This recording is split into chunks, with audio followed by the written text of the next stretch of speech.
প্রয়োজন ছাড়াও যে আপনার খোঁজ রাখে তাকে ছোট ভাববেন না, বরং নিজেকে সৌভাগ্যবান মনে করুন।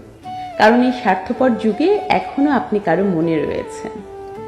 প্রয়োজন ফুরিয়ে যাওয়ার পরেও যে আপনার পাশে থাকে সেই মানুষটাই আপনার সবচেয়ে কাছের মানুষ। এমন মানুষের যত্ন নিন।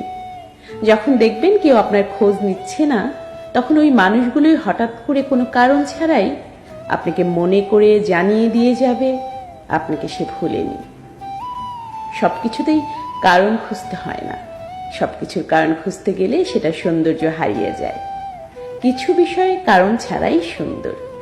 যেখানে কারণ থাকে সেখানে স্বার্থ থাকে, যেখানে কারণ থাকে না সেখানে স্বার্থও থাকে না। নিজেকে ছোট করে হলেও যে আপনার পাশে থাকে, ভালোবাসে, আপনার কেয়ার করে, এমন মানুষ পেয়ে গেলে কখনো হারাবেন না। হারিয়ে গেলে এমন মানুষ আর পাবেন না। এখনকার যুগে কেউ স্বার্থ ছাড়া পাশে থাকে না। যে পাশে থাকে তাকে ধরে রাখতে না জানলে সেটা হবে আপনার জীবনের একটা বড় ব্যর্থতা। জীবনে এমন মানুষ থাকা দরকার যারা অযথাই ফোন দিবে, খোঁজ নিবে, কেয়ার করবে, কোনো কারণ ছাড়াই ঝগড়া করবে। এদেরকে আগলে রাখুন। এমন মানুষ না থাকলে জীবন পানসে হয়ে যায়। স্বার্থ ছাড়া কেউ কারো ছায়াও দেখে না।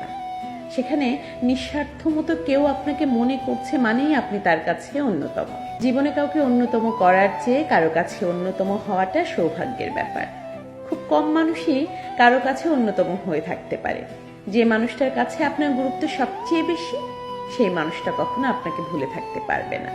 সে আপনার খোঁজ নিবেই, সেটা কারণে হোক কিংবা অকারণে।